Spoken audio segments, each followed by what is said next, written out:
Hello everyone, welcome to Muppidi Srikala Telugu YouTube channel. Karthika Puranam 29వ అధ్యాయం. అంబరీషుడు దుర్వాసుని పూజించుట, ద్వాదశి పారాయణం. అత్రి మహాముని అగస్త్యుల వారితో ఈ విధంగా సుదర్శన చక్రము అంబరీషునకు అభయమిచ్చి ఉభయులను రక్షించి భక్త కోటికి దర్శనమిచ్చి అంతరార్థమైన వైనము చెప్పి తిరిగి ఇట్లు నుడువనారంభించెను. ఆ తర్వాత అంబరీషుడు దుర్వాసుని పాదములపై పడి దండ ప్రణామములు ఆచరించి పాదములను కడిగి ఆ కడిగిన నీళ్లను తన శిరస్సుపై జల్లుకొని, ఓ మునిశ్రేష్ఠ, నేను సంసార మార్గమందున్న యొక్క సామాన్య గృహస్థుడను. నా శక్తి కొలది నేను శ్రీమన్నారాయణ్ణి సేవింతును. ద్వాదశి వ్రతము చేసుకొనుచు ప్రజలకు ఎట్టి కీడు రాకుండా ధర్మవర్తనుడై రాజ్యమేలుచున్నాను. నా వలన మీకు సంభవించిన కష్టమునకు నన్ను మన్నింపుడు.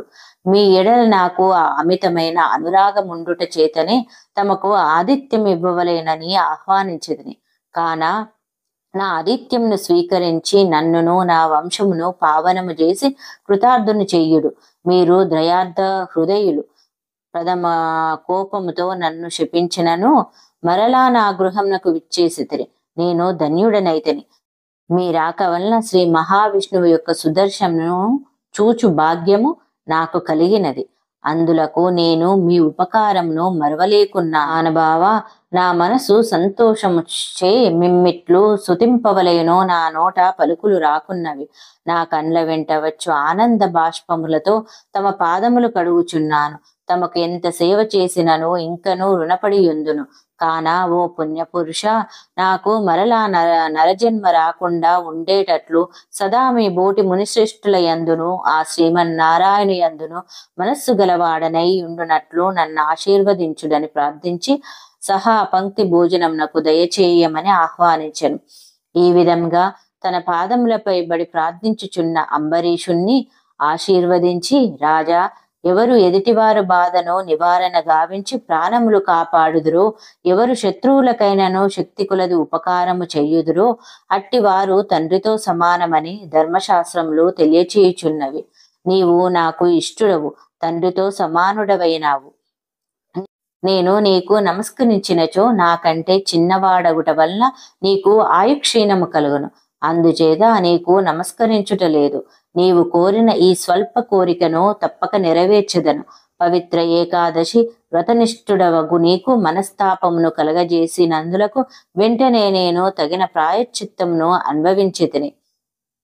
నాకు సంభవించిన విపత్తును తొలగించుటకు నీవే దిక్కైతివి. నీతో భోజనము చేయుట నా భాగ్యము గాన మరొకటి యగునా అని దుర్వాస మహాముని పలికి అంబరీషుని అభిష్టము ప్రకారం పంచభక్ష పరమాన్నములతో సంతృప్తిగా విందారగించి అతని భక్తిని కడంగడు ప్రశంసించి అంబరీషుని దీవించి సెలవు పొంది తన ఆశ్రమునకు వెళ్ళాను. ఈ వృత్తాంతమంతయు కార్తీక శుద్ధ ద్వాదశి దినమున జరిగినది. కాన ఓ అగస్త మహాముని, ద్వాదశి వ్రత ప్రభావం ఎంతటి మహత్యము గలదో గ్రహించితివి గదా. ఆ దినమున విష్ణుమూర్తి క్షీరసాగర మందున శేషశయ్యపై నుండి లేచి ప్రసన్న మనస్కుడై ఉండును. కనుకనే ఆ రోజున కంతటి శ్రేష్టతయు మహిమయు కలిగినది. ఈ దినమున చేసిన పుణ్యము ఇతర దినములలో పంచదానములు చేసినంత ఫలమును పొందును. ఏ మనుజుడు కార్తీక శుద్ధ ఏకాదశి రోజున ఉపవాసముండి పగలెల్లా హరినామ సంకీర్తన చే గడిపి ఆ రాత్రంతయు పురాణము చదువుతూ లేక వింటూ జాగరణ చేసి ఆ మరునాడు అనగా ద్వాదశి నాడు తన శక్తి కొలది శ్రీమన్నారాయణి ప్రీతి కొరకు దానములిచ్చి బ్రాహ్మణులతో కూడి భోజనము చెయ్యునో అట్టివాని సర్వ పాపములు ఈ వ్రత ప్రభావం వలన పటాపంచలైపోవును. ద్వాదశి దినము శ్రీమన్నారాయణకు ప్రీతికరమైన దినము కనుక ఆనాడు ద్వాదశి గడియలు తక్కువగా ఉన్నను ఆ గడియలు దాటకుండగానే భుజింపవలను.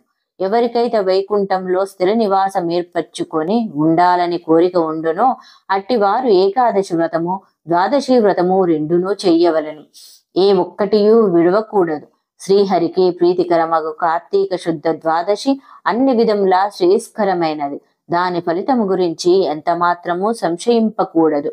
మర్రి చెట్టు విత్తనము చాలా చిన్నది, అయినను అదే గొప్ప వృక్షమైన విధముగా కార్తీక మాసంలో నియమానుసారముగా చేసిన ఏ కొంచెము పుణ్యమైనను అది అవసాన కాలమున యమదూతల పాలు కానియ్యక కాపాడును.